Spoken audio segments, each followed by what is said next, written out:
2, 1. What's up and welcome back to episode 95 of Pro Pels Talk, presented to you by Boo Crew Media and Company Burger, located at 4600 Ferret Street. Before we get into the show, thanks for joining us. Sorry about the technical difficulties. Got to make a huge announcement.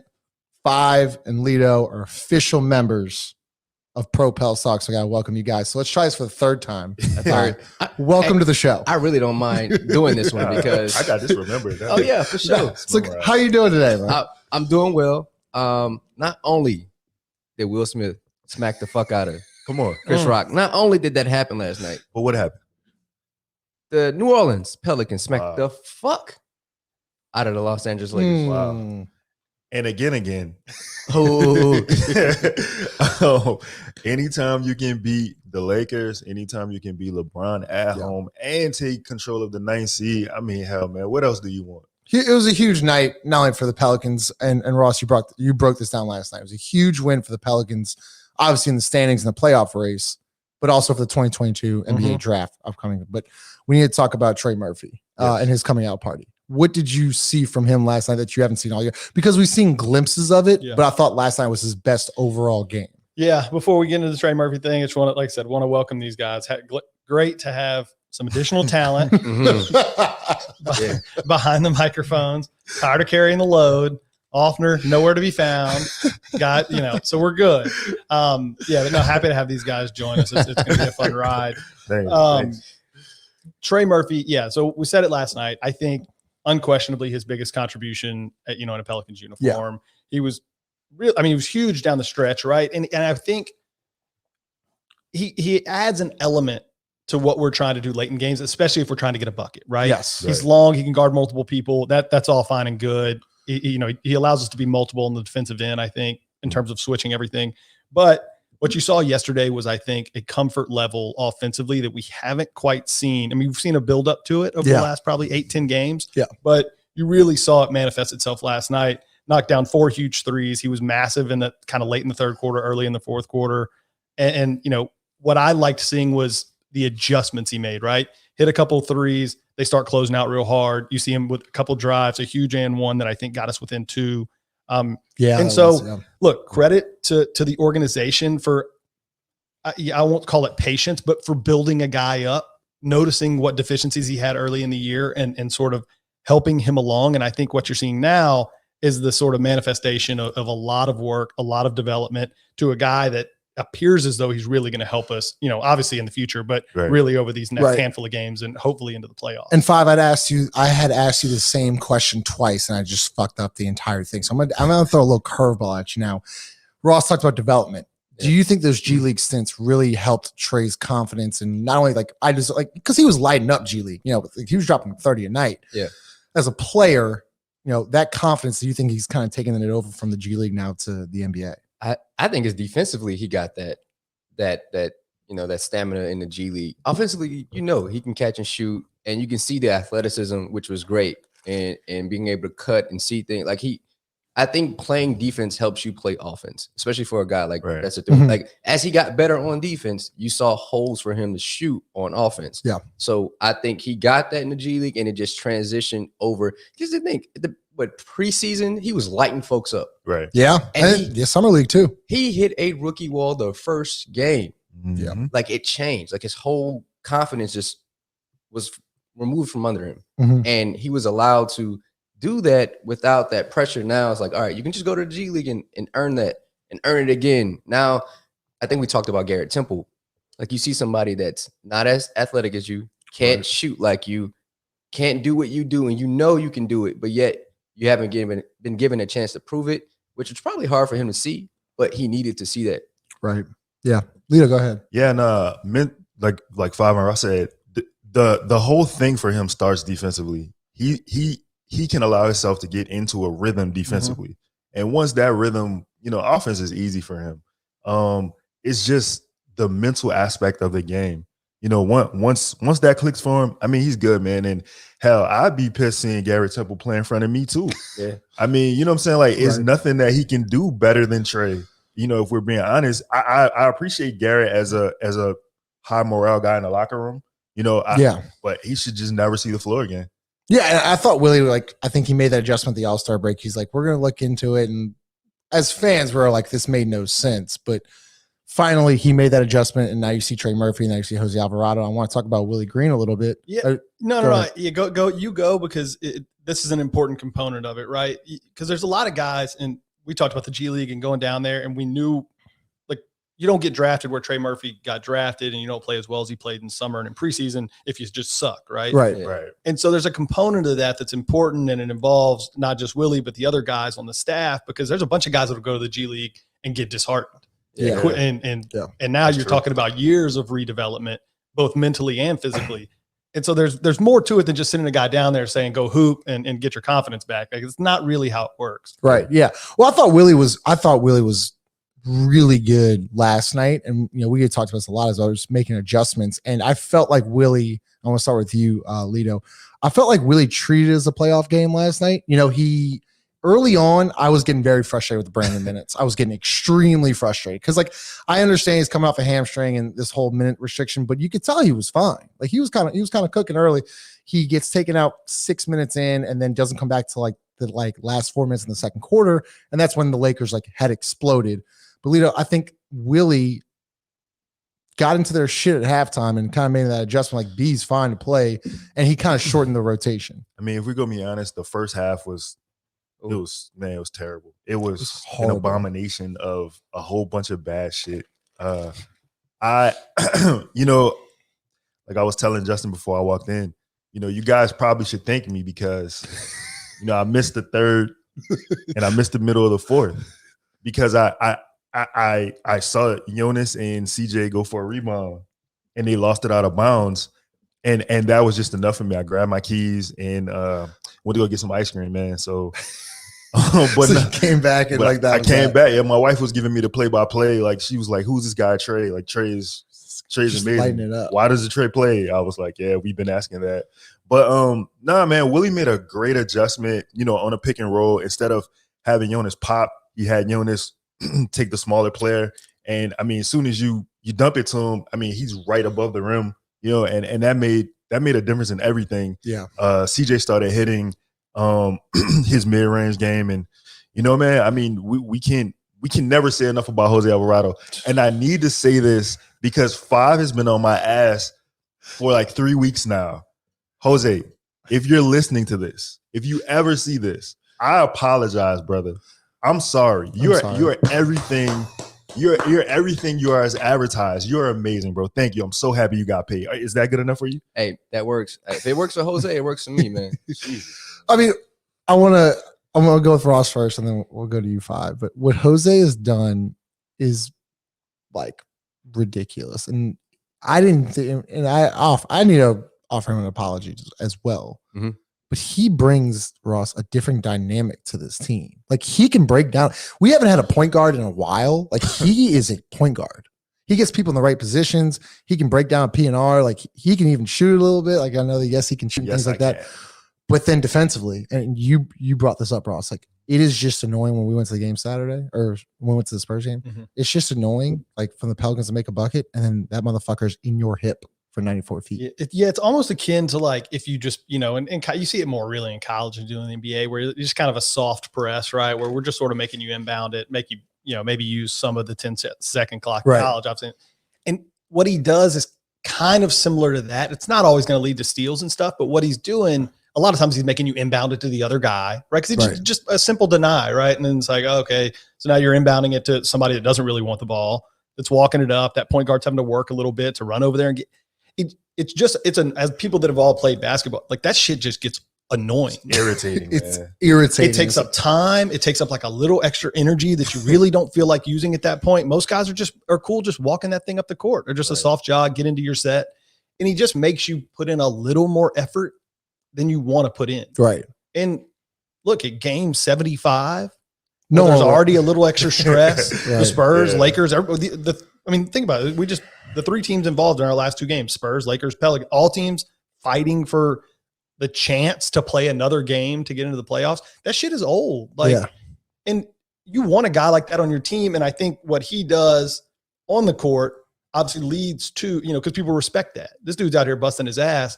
And then he's also just like the best team guy that you could possibly have, right? He's doing all the other Yeah. stuff that you really want. He obviously brings good energy I'm talking about off the Right. floor. Brings good energy. He's a happy guy. He's always the first one off the bench, and that shit matters. Right. In fact, we had talked about this like in the beginning of the year. I'm glad you brought that up. Like that dude was getting DMPs, and you would think he was logging 35 minutes a night, the way he would just cheer on his teammates and things like that. And I think that's why I wanted you to touch on this, is why it's so rewarding to see him get that contract. Yeah, man. I think there was a point where I think Jose might have contracted COVID at the time, so he couldn't play.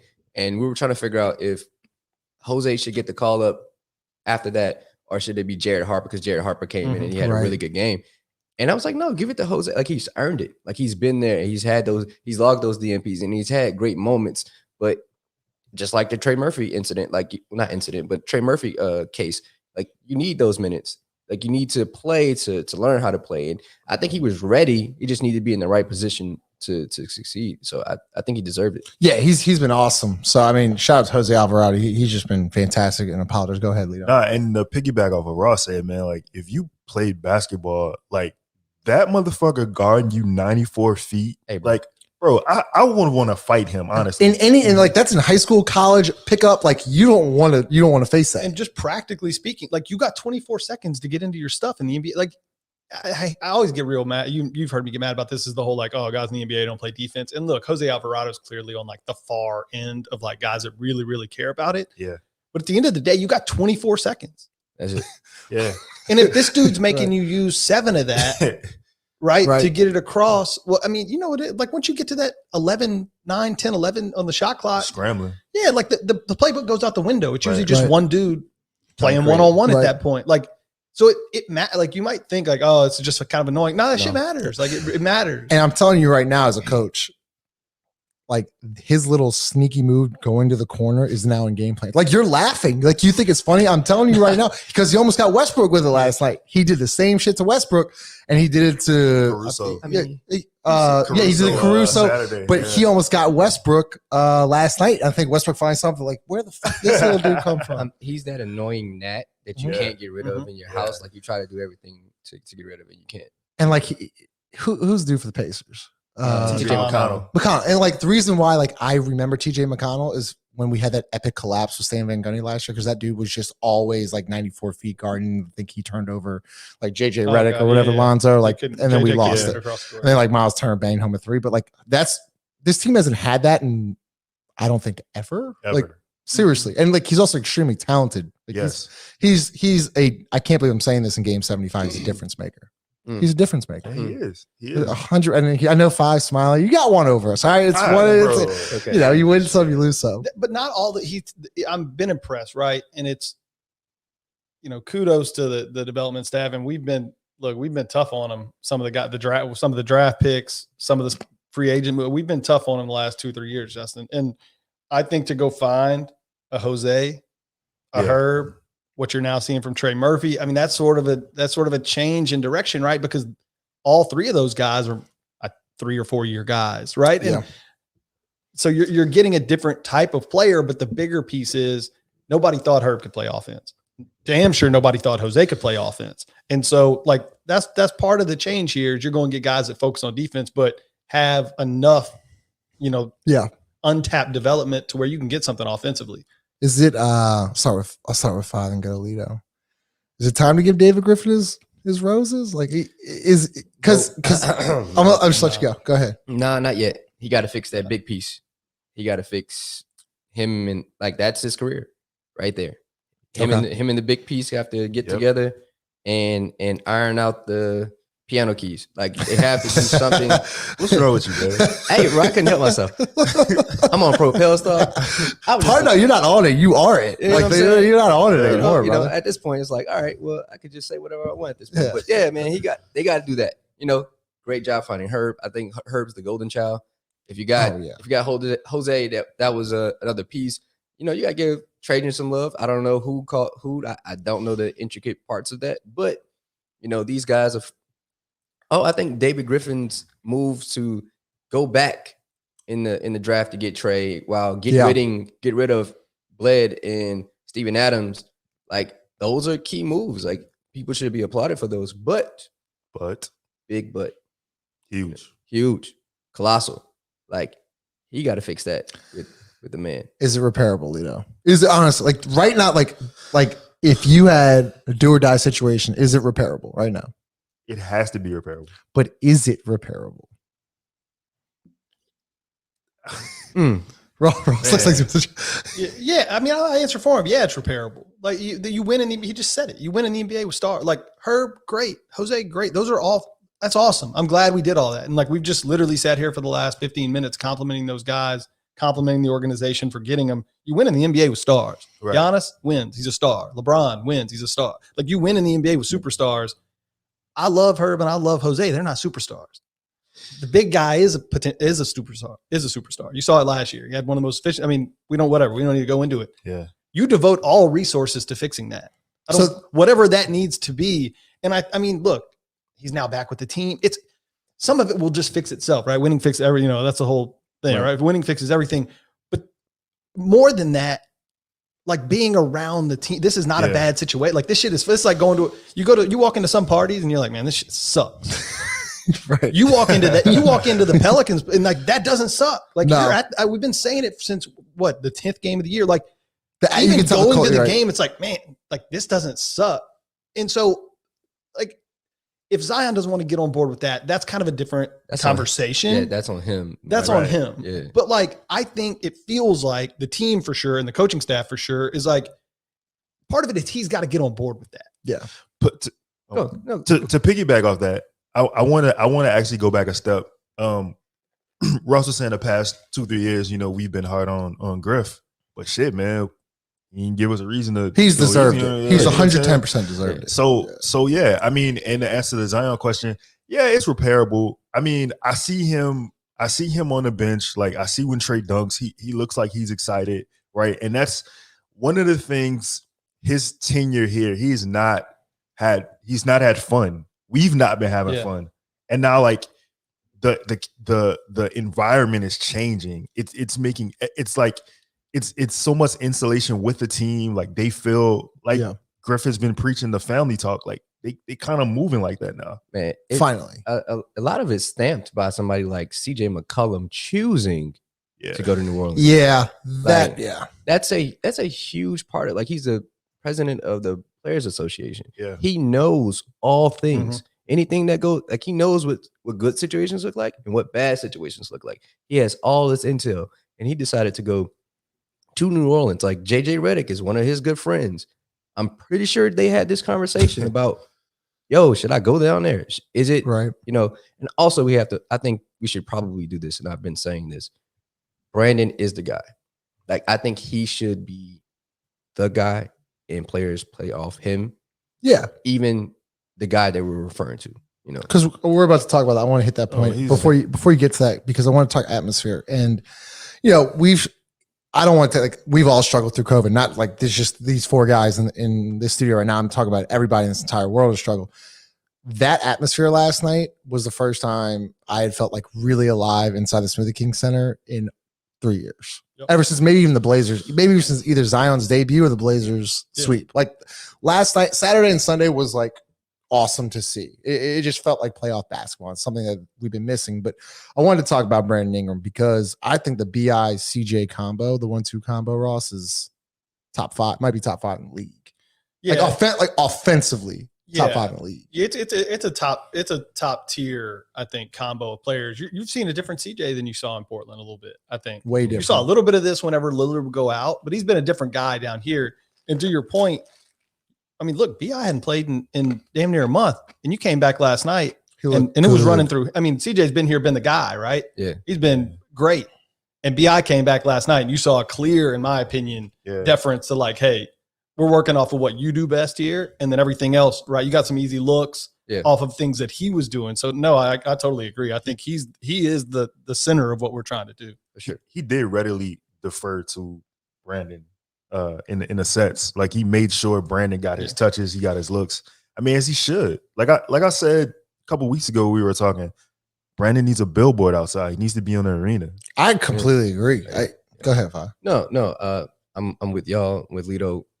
I think that gives somebody like him like ultra confidence, like something he can claim that it because he feels like he's that guy. I mean, Willie and CJ had to tell him like you're a top player in the league. Right. You need to be like that, but it's kind of hard to do that when you walk out of the arena that you claim is yours and you see somebody else's face that hasn't really played it. No offense, I'm just saying like that has to go into it. And you were talking about COVID, like New Orleans is a tourist city. Like I say that because it has so much culture and people come here. Like we haven't had that energy here because of COVID and restrictions and everything that's going on.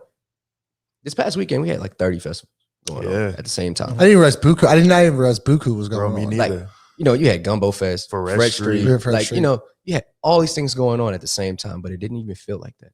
It didn't even feel, unless, you know, me driving from Hammond, going through all the traffic to just get to the damn stadium. I missed the Chalk Talk. You showed up late. Yeah, whatever that thing is. But man, it felt like we watched a basketball game. Yes. Like it felt like playoff. Like LeBron said he knew it was going to be a playoff atmosphere. And I think both teams didn't know, but he did because it's LeBron. It's LeBron. You know, he came out firing. I want to talk about, would you say, because if you look back at BI's like past history, he's never really played in a big game. He's never been to a playoff game. Yeah. Would you, and I felt like that was probably one of, like, it was a playoff game last night, in my opinion. It's a playoff game. Like, it was a winner go. If LeBron calls it a playoff game, it's a playoff game. You saw how he played. And that's what I'm saying. You saw kind of Brandon just like, he was a bucket last night. Like once he shot, I'm like, that's in. Like he looked like he was in control. And Ross, like me and you talked about this for a while. The playoffs are a different beast, and you need to experience that. Like the way you get guarded, the way you get. I thought the refs did a nice job of like the no calling last night. Yeah. That was a really nice job. But Brandon fought through that, and he elevated his game to a whole new level.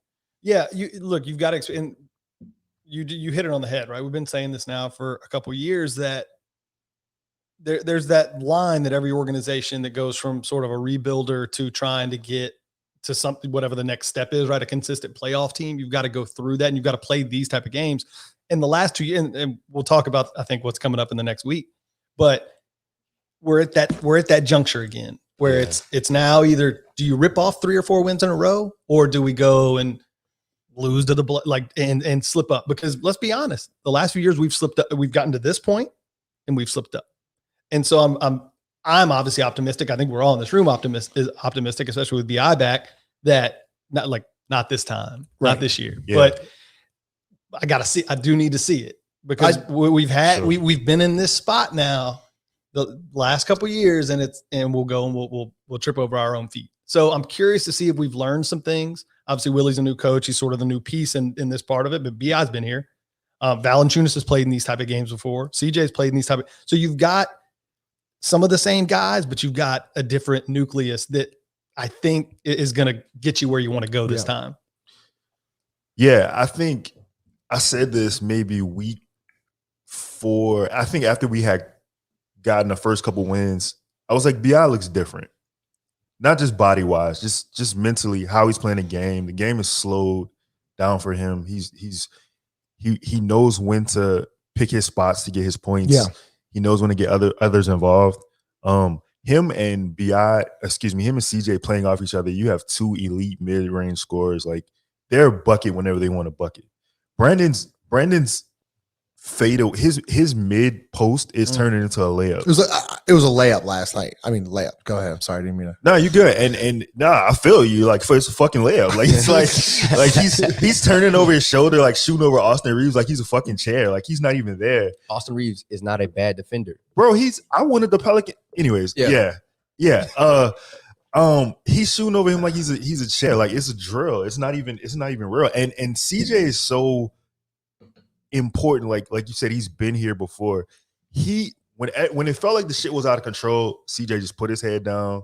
He just was real workman-like. You know what I'm saying? I'm gonna get my spots. Like AD says in times, like, you don't have to hit home runs. Just hit singles. Yep. Hit singles. Get back in the game. Yeah. Go ahead. No. I think that's key. You know, him getting his. They run this set where it's like a cross screen between elbow. They run a cross screen between him and CJ, and basically they run another screen and Jonas ends up in it, and then that cross screens, and Jonas ends up with a small on him, and it's so many intricate parts. But when you have those people in place, because Trey's in the corner, so you can't help. So good luck. And if you had Zion, oh my goodness, in a dunker, it's over. You're just going high low. And if Jonas knows how to pass and he don't throw that ball 100 feet in the air, boy, people are in trouble. I keep saying I agree. I think that the Trey Murphy, like you just stick Trey Murphy in the corner, like, hey, hit corner threes and let these guys work. The future's finally bright in New Orleans, but as y'all said, like the big guys got to come back. I miss him. I feel like he's starting to see it firsthand because it's different. As you said, Ross, it's different watching this shit in Portland, but you're on the bench now and seeing it. And I was going to say this earlier. And now imagine if things go the way we want them to go and you get a first round playoff series and you're sitting over there. I mean, look, even if you don't like where you're at, and I'm not saying he does, but even if you don't like where you're at, like you're going to want to play basketball in that situation. Yeah. It's going to be hard to sit there. There's no way they sat there even on Saturday versus the Spurs and was like, I don't want to play. There's no way you hurting. You got to be itching to play. Yeah. There's no way. I agree. Speaking of itching to play, Royal Honda, it's a great time to be at Royal Honda where they have 80 pre-owned cars available for immediate delivery and 100 new cars like the 2022 Honda Pilot EXL, Honda's flagship SUV. Boo Crew Media is driven and powered by Royal Honda, located at 5600 Veterans Boulevard. Let's get into what Willie Green now has to do in these next 3 games and 5. We're going to start with you at Portland, at Clippers, Lakers, at Clippers. We're also we're doing a Friday watch party. We're gonna go live stream Friday at 9:30 for the Lakers game. Huge stretch coming up. As you said, Ross, can't trip up against Portland. Got to take care of business there. I don't even think Josh Hart's going to be playing. The 2 LA teams. Let's talk about it. 5. So it's at Portland, correct? Yeah, at Portland, at Lakers, at Clippers. Okay. LeBron gets hurt last night in the presser. He's saying it's really brutal. The blah blah. Things can change here. So is the 8th seed, as Ross said last night, I think the 8th seed is still a possibility because the Clippers are going through the gauntlet. Yeah, it's a possible. But I probably wouldn't hang my hat on it. I would give that something like, hey, let's go for it if we can. But I'm not hanging my hat on it just to give us a goal to try to reach because they're gonna go through some things, but they're probably gonna get some wins too. They're probably a more veteran basketball team. They can make something like Reggie. Reggie can have a game. Reggie is known for having some games late in the season. Yeah. So it's not like they're bad. And Ty's probably like the best like adjuster as far as coaching goes. So I can see them still, maybe getting that, but I'm not hanging my hat on that. But I think we need to, 1, beat the Blazers handily. Yes. I'm gonna be honest. I don't think LeBron plays. What? Friday against us? Yeah, I don't think he does. Explain, because I want to talk about this. I want to hear your thoughts on this. I mean, is he checked? Is he done? I think he's checked out. I think that game was his litmus test. Like last night was his litmus test to say, if we're going to be a good team, we got to win tonight. And it felt like he, in the beginning, him and Russ were like, yeah, this is a playoff game. We need to do that. And then the second half came after, and they just didn't. And then he probably was in that presser last night, not only talking about his ankle, more so talking about the season. I think it's over. You saw the last 3 or 4 minutes. I think he might have taken 1 or 2 shots. They were both step back threes, kind of in, there wasn't a lot of there wasn't a lot of energy. There wasn't a lot of like, hey, ball. I'm gonna go win this game. It was more. I felt like there was some deference in there that you normally don't see. It felt like but that was the end. Lita, I want to bring this up and I want to hear Ross's thoughts because draft picks mean so much to a small market, not to a large market. So LeBron's probably thinking, I don't really necessarily care about our first round pick. What I'm saying? Like, it's such a big advantage for the Pelicans to have because now you have their first round pick. You can package a lot of different things. So, Lito, do you think LeBron's even thinking about that right now? LeBron is like, fuck those picks. Because they're the Lakers. That's what I'm saying. Because they can go get whoever. They don't really care. Groom a young player, and he's no exactly. This is never gonna happen anyway. And I don't think they get the pick. Like that pick is out for them anyway. Like they wouldn't get to keep it no matter what. Bron said, "Fuck them picks in Cleveland." Yeah. Bron ain't never worried. So that's what I'm saying. He doesn't give a shit. So with the point I'm trying to make is like he can just shut it down tomorrow and be like, fuck this. I don't care. So I think LeBron probably wants to shut it down, but being that he's Bron, I feel like Bron won't be happy missing a playoff. You know what I'm saying? Like, I feel like that will have a bigger implication on his legacy than people will let on. And I think that's not something, that's a tough pill for him to swallow. What's the lowest seed? I'm sure y'all don't know this. Can I just say something real quick? Yeah. I don't think this is the first time in the last, 20 years or whatever. Like, I don't think there's anything he can do about it. That's true. He's averaged. He's been ridiculous. The guy's been going for basically 35 to 40 plus a night for 2-3 straight. I don't think there's anything he can do about it. The first quarter, I was like, fuck. I was like, we're in fucking trouble. I was sitting next to a Lakers fan. He's like, he's about to drop 50. I go, the way he looked like, I'm so blessed to sit up close. He looked fucking like it was playoff LeBron. And I was like, oh, this is for whatever reason, they put the Lakers on national TV pretty much every fucking night. And even though they suck. And we've been watching these games. Like, you can't play better than he's been playing. Like, and you're still losing. I don't think there's shit he can do about it. I really don't. I mean, they're in trouble. I tell you this though. I tell you this. If we play the Lakers again on Friday, when we play the Lakers again, if anybody ever fucking jumps at a Russell Westbrook pump fake on a 3, I'm gonna lose my mind. You know what's so funny about him? Listen, and I actually like him. Like, I've heard some really good things about him off the court. Like, he's a great teammate and stuff like that. And he misses his first 4 shots, I think, of the night. Then he hits like a jumper, and he's like, the arrow and all this stuff. I'm like, dude, you're 1 for 5 right now from the field.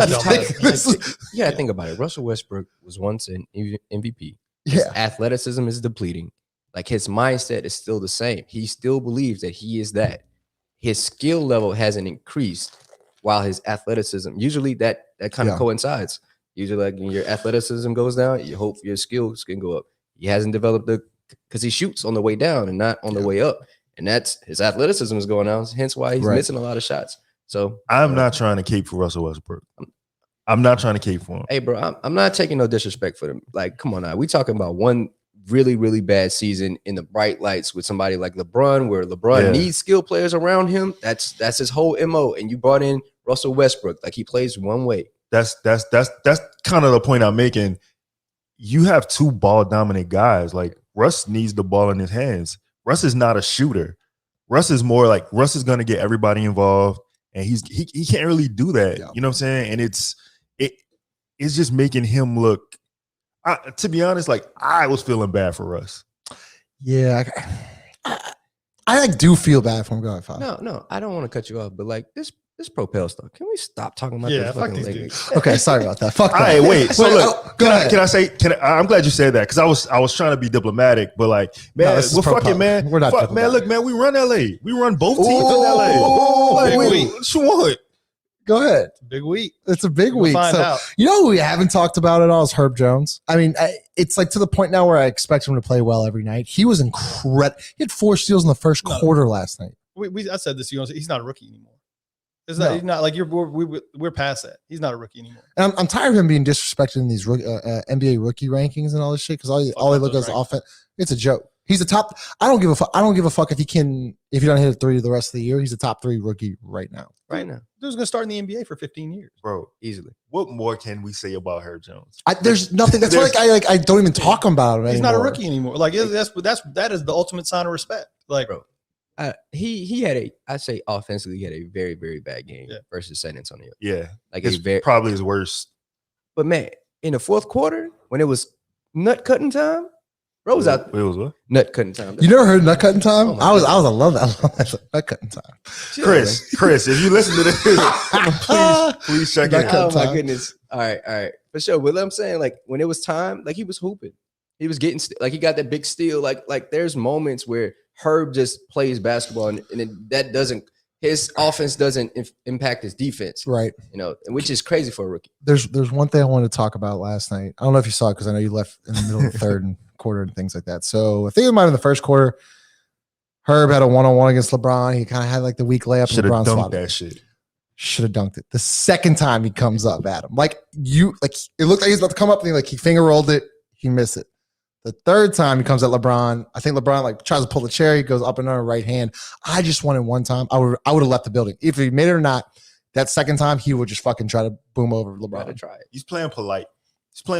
Because he had respect for it. Like, fuck. So that. I wanted to talk about this because he's such a nice guy. Once he kind of turns into kind of like a dick, watch out. Hey, I be feeling like he is a dick because He doesn't say a word. too. He doesn't. I don't think he does say a word. There has to be something between him and the refs.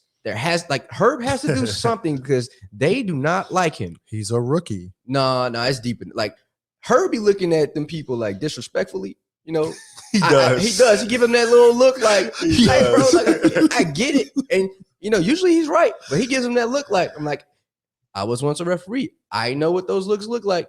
That's incredible. You ever gave anybody a tech for staring at their teammate? I never staring. Can we at talk him. about that, Ross? Is the league turnout being soft now? I mean, let's talk about the two technicals over the weekend. Jose Alvarado gets a second delay of game for flipping the ball to the ref. You can't call But that. you can't. That's all right. That's the one really that got me the most because You don't by the call that letter right of the there. law, we get it. Like everybody knows it. The rule is in place because in theory, you make a basket, the other team can grab it real quick and run. Yeah. Okay, and there's 3 minutes left. No, bro. They It was a weren't- minute 46. whatever. It's a possession A minute, yeah, game. That's what all I'm right, saying. 2 minutes. Go ahead. There was no they weren't trying to grab that ball. Jose wasn't like throwing. You got to just know like there's a time and a place, man. Like just use common fucking sense. So use common fucking sense. Tony Brothers, who's been in this league for years, him and LeBron, like he's probably called a million LeBron games. Trey Murphy has a poster over Wendy and Gabriel. And it should have been I thought foul. maybe, and it should have been a foul. I thought maybe he said something. He just stared at him. That's a technical foul. See, that type of stuff is just like you gotta know referees, but also referees have to know, like you have to know that they played on a team together. You have to know that maybe remember Brandon got Brandon, like yeah. him and Frank Oh, Jackson. yeah. Like referees should watch basketball. If they watched enough basketball around teams in the NBA, you would know maybe these guys know each other. And if it isn't anything like physical or like you're demeaning somebody, like don't call that. Like just let the game play. Like get out of the way. You're not the guy, man. Just remove yourself. But what's the difference between, and I'm just bringing up Westbrook because he hits a shot and Westbrook does the baby thing. Why is that not a technical and staring at somebody is a technical? Wait, it sounds like you guys are saying referees don't do their homework. I can't understand. Like, But it's in the scouting report. I've learned more as referees, like how bad they are. They got scouting reports. They know what to look for. They get their film after the game. Those guys Yeah. watch film. And Hell yeah. They get everything they need. It's just in the moment. I don't think it's. I mean, these guys are as well trained as you could possibly be. They know the sport. They know all that. It just they get caught up like everybody It's a else. playoff basketball game. They get Right. caught up in the moment, just like everybody else. well, they should have called that foul when Jose was shooting a 3 Saturday in San Antonio. But I mean, at San See, that's- against Against San the Antonio. Spurs. Yeah, that's the so- problem. Like they're not consistent. They're And not. I forget who you're going back and forth with. Maybe I tagged you in it, but you had talked about just consistent. If you're going to call in the first quarter, you got to call in the fourth quarter. And Yeah. just keep. And again, even the Ross point, like there is a time and a place for certain calls. If you call the ticky tack foul in the first quarter, you don't necessarily want to call that same ticky tack foul in the last 2 minutes. Right. But you need to tailor that into like during the game. Let's slowly remove that ticky tack foul. Like that needs to happen where the game can flow. 100%. And I thought they had I'm going to let you go here in a second, Lito. I want to make this point, though, because I thought they had their 3 best referees because the tall white guys in a lot of like big time games, too. And they weren't calling anything last night. And I'm fine with that. They were consistent the whole time. Yeah. I had no problem besides the technical foul. So as long as you're consistent the whole time and call it like that. But go ahead, Lito. I was just gonna say you were asking me about officiating. If I'm gonna be honest, officiating in football and basketball, it's fucking suspect. You got guys in NFL. I know we're not talking football, but just to like make my point, you got guys who are hitting each other, running 4.2s, hitting each other full fucking speed. They're concussed, right? But let me celebrate a touchdown. You know what I'm saying? I'm so fucking confused. Like I don't know what do you want me to do? Right. In basketball, like I can dunk on probably the best player on the planet, and I can't show emotion.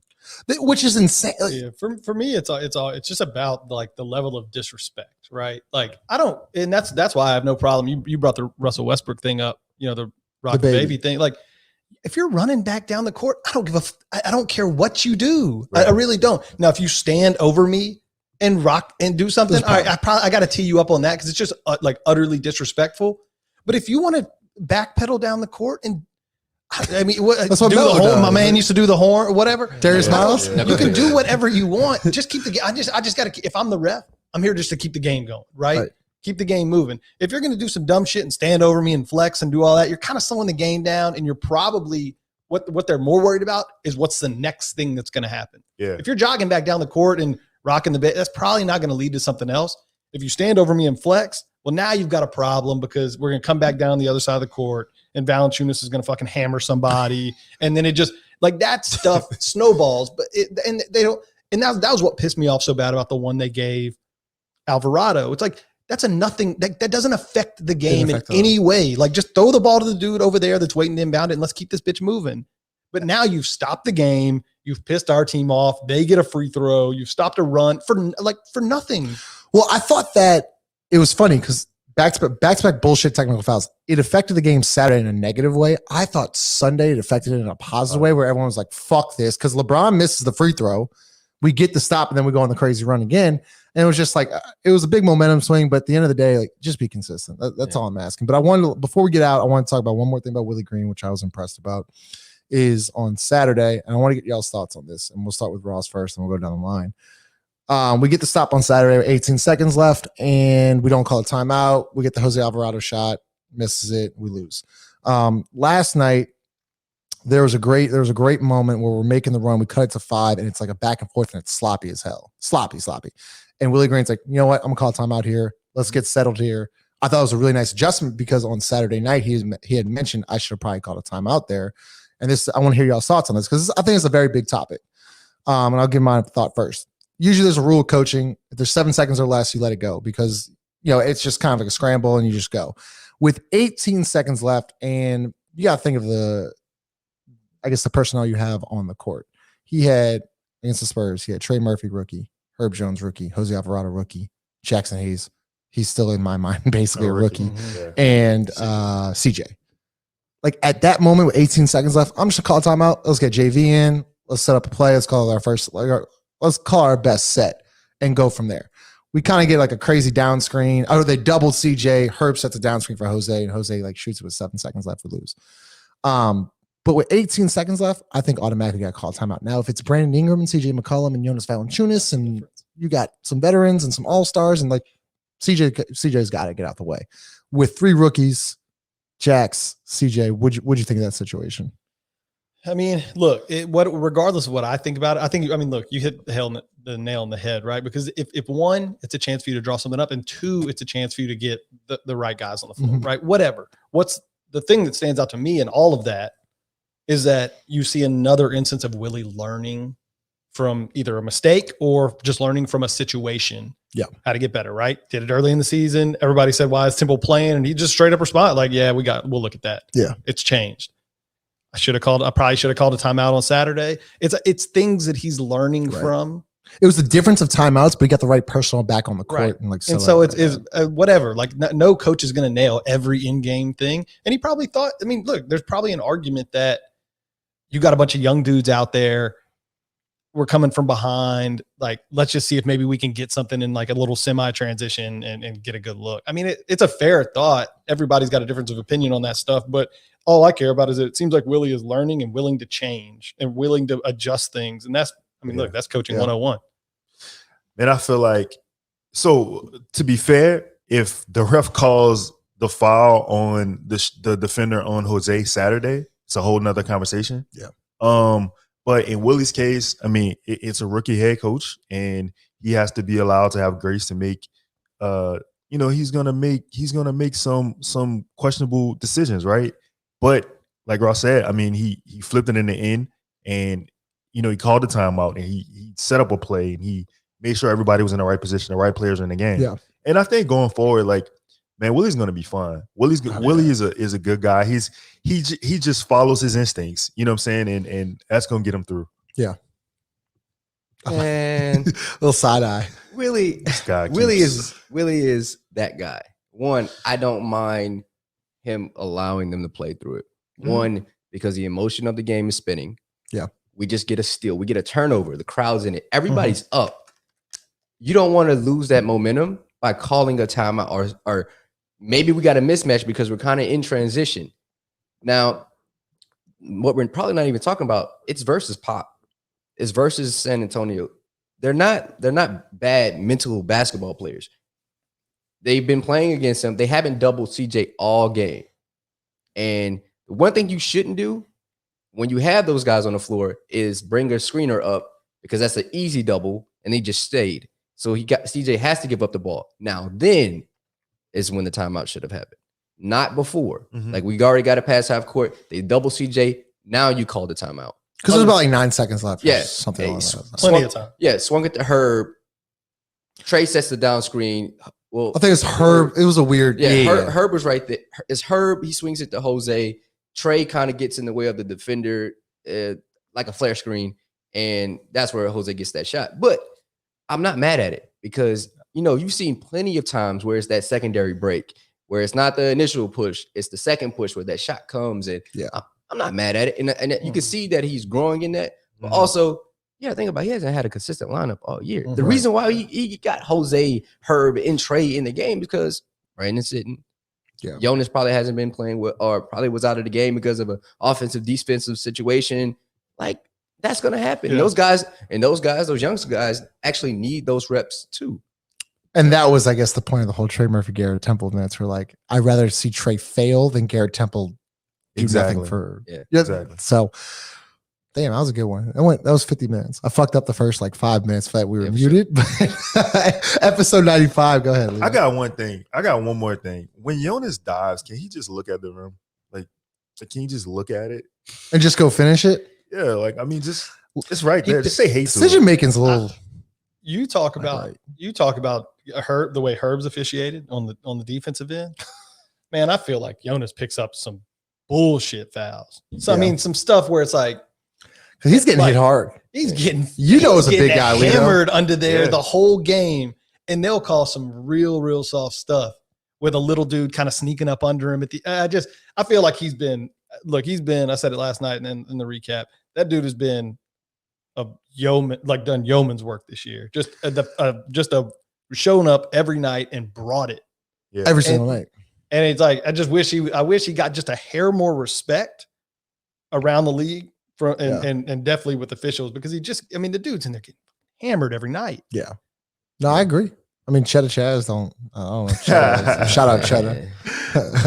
There's a guy named Cheddar Chaz who hates Jonas Valanciunas. How can you hate Cheddar's great though. That seems silly. Because Jonas can't jump over a piece of paper. Right. Cares. He puts the ball in the hoop. That's all I care about. So thanks for everyone on this Monday for joining YouTube. Sorry I messed up the first 4 minutes of the show. Can't thank y'all enough. 5 and Lito, welcome to the family. Their first official pod in the books. Pelicans got at Blazers, at Lakers, at Clippers. Make sure you're following us on Pro Pels Talk on Twitter and Instagram. Make sure you're following, help me out, Conrad5 on Conrad Twitter. Reed 5. Yeah, Conrad Reed 5. There's a lot of names. Just Lito the God. God spelled Gawd. Yes. What are you, Boot Crew Ross? Yep. You're not a big Twitter guy, are you? Not a big social media guy. Yeah, you just carry the show. That's all you do. Now you got CJ McCollum and Herb Jones in the building. So I'm glad my Garrett Temple's ass can get out. No, I'm gonna find myself on the bench soon. Better watch out. Nah, man. One more thing. This is hate week between me and 5. Hate week. No, we're putting Coach K in the dirt this week. Oh fuck, you're a big Duke fan. That's right. No Duke slander will be tolerated, bro. We putting him in the dirt. He's a fraud. No dude named Hubert. UNC Duke in New Orleans. Yeah. Putting his ass in the dirt, 5. Yeah, done. All right. I love it. Signing off. Presented by Company Burger. See y'all later. Peace.